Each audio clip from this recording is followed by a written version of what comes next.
Começa mais uma edição do JR 15 Minutos, o podcast da Record, que aprofunda as notícias que mais mexem com a nossa vida.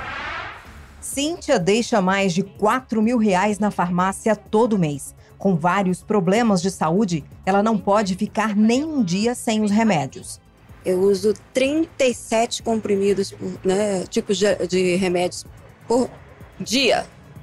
Todos os dias. Eu gasto uma fortuna, né? Se eu não tivesse condições, não sei se estaria viva. O governo federal autorizou o reajuste de até 5,06% no preço dos medicamentos, conforme resolução publicada no Diário Oficial da União. A decisão é da Câmara de Regulação do Mercado de Medicamentos, que divide os aumentos em 3 faixas. Quais medicamentos serão afetados? Como esse reajuste é definido?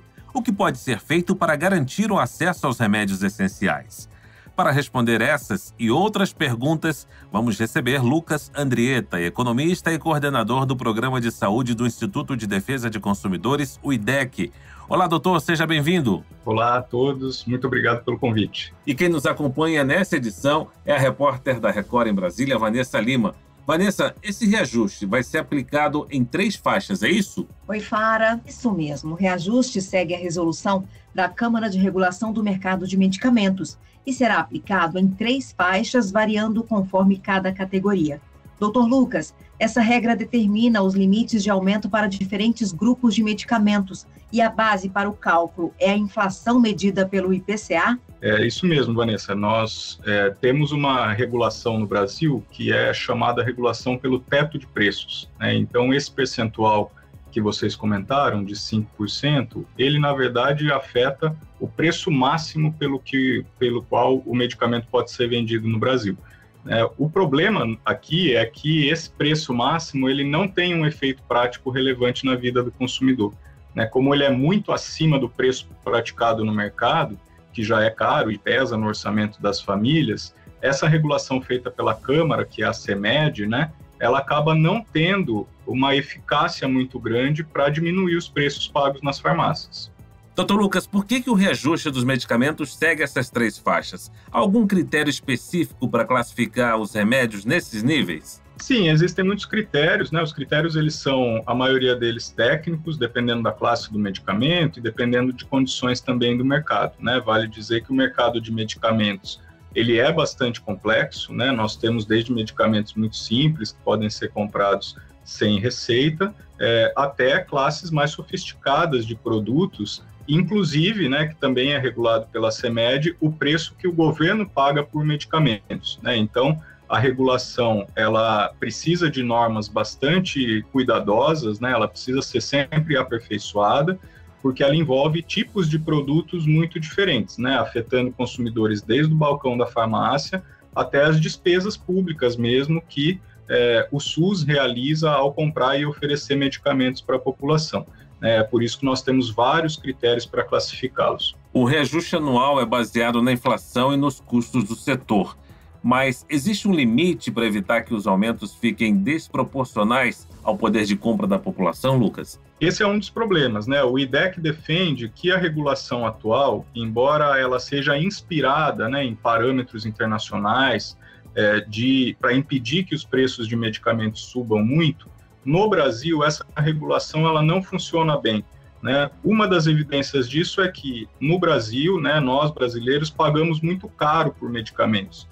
Isso pode ser visto tanto numa comparação internacional com países vizinhos, outros países do mundo, mas também o peso que os medicamentos têm no orçamento das famílias, né? Isso é um problema muito grave e acho que todos os nossos ouvintes aqui têm ou são afetados por isso ou conhecem alguém diretamente afetado por isso.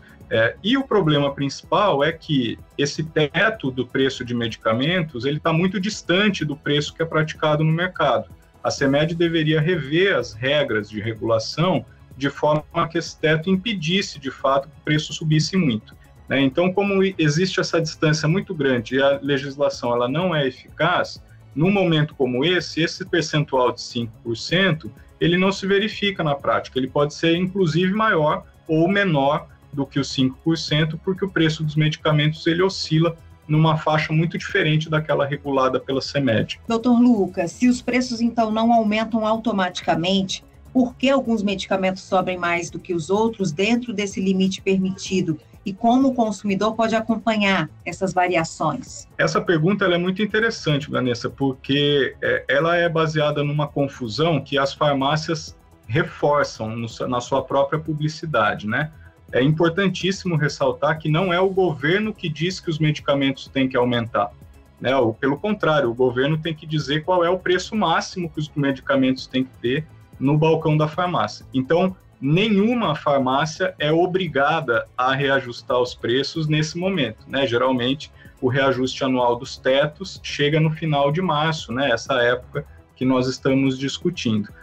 Mas na publicidade, as farmácias dão a entender que elas são quase obrigadas pelo governo a aplicar esse reajuste, o que não é verdade. O preço dos medicamentos é um preço definido no mercado. Não há nada que impeça que esses preços, inclusive, diminuam, né? No caso de medicamentos que têm o volume de vendas que aumenta, né? Na medida em que esse medicamento ele se difunde, ele se torna mais simples, ele pode, inclusive, se tornar mais barato. Então, os laboratórios de farmácias precisam divulgar os preços atualizados, mas, na prática, doutor, a fiscalização para garantir que essa informação chegue ao consumidor de forma clara e acessível? Nós temos inúmeros problemas de transparência, né? Essa transparência, ela deve acontecer tanto na relação entre a indústria farmacêutica e o varejo, né? As farmácias e drogarias, e também entre os estabelecimentos comerciais e os próprios consumidores.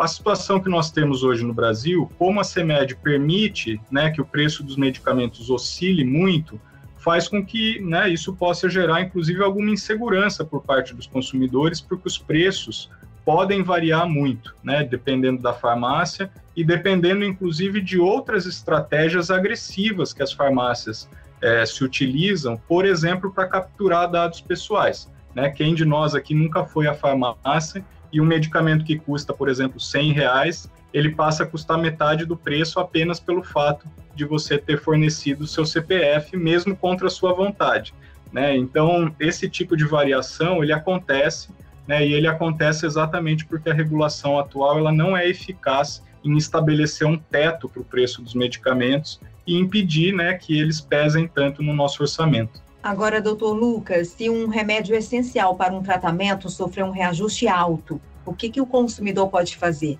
Existem alternativas para reduzir o impacto desse aumento? O consumidor individual, ele fica muito sem saída, Vanessa, a verdade é essa, né? É claro que valem sempre, né, os conselhos que são mais comuns de pesquisar preço, né, de buscar melhores condições de compra, mas a verdade é que, como o medicamento ele se trata de um produto essencial, né, para a garantia da saúde, né, e muitos deles são, às vezes, o único tratamento disponível para uma determinada doença, esse mercado ele só atende às necessidades da população quando ele é altamente regulado, né? Do contrário, os consumidores individuais, cada um de nós aqui, ficará à mercê dos preços, tanto aqueles preços que saem da indústria e também as variações de preço que são responsabilidade do varejo farmacêutico, né, das farmácias e drogarias. Então, o IDEC defende, né, que nós temos que nos mobilizar e brigar por uma regulação mais justa e também,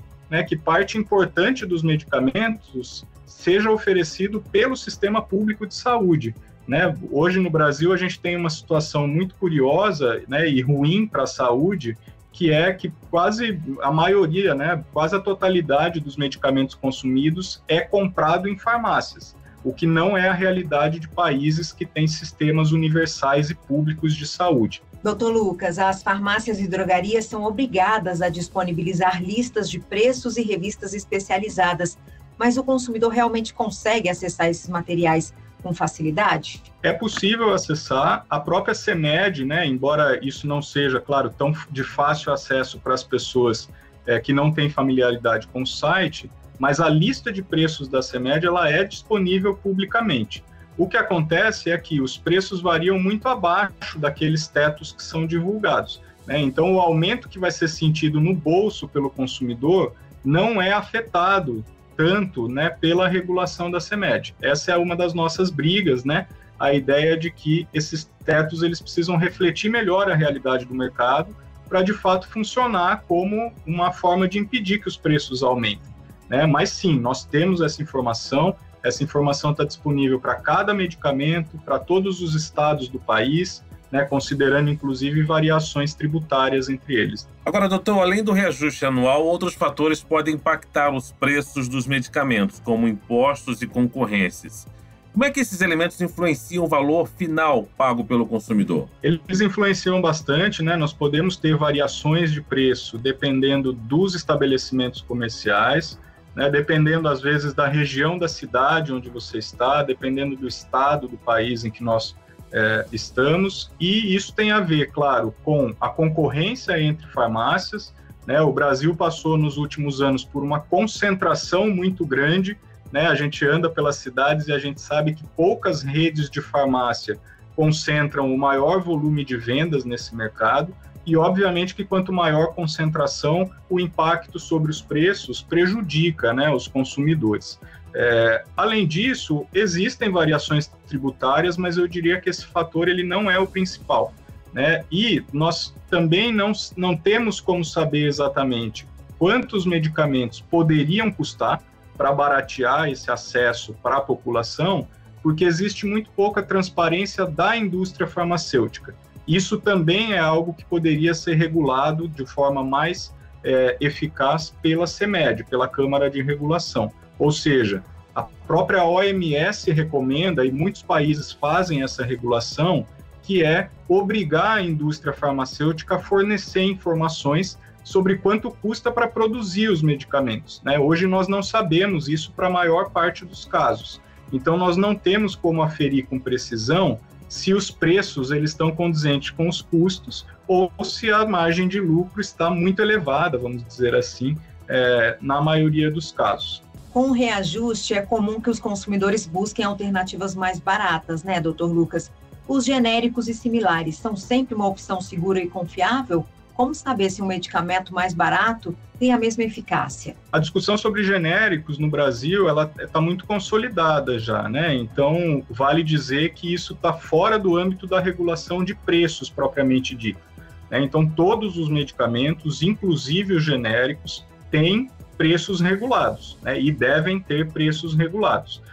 Então, é claro, dependendo do caso, né? Acho que pode haver uma discussão sobre qual é o grau de similaridade ou de equivalência de você consumir o genérico ou de você consumir um medicamento de marca, né? Mas, obviamente, que isso a sua segurança, a sua qualidade é regulada pela Anvisa, né? Todos os medicamentos que estão no mercado são seguros, são eficazes, segundo a Anvisa, e os seus princípios ativos são sempre equivalentes, né, dos genéricos em relação aos medicamentos originais.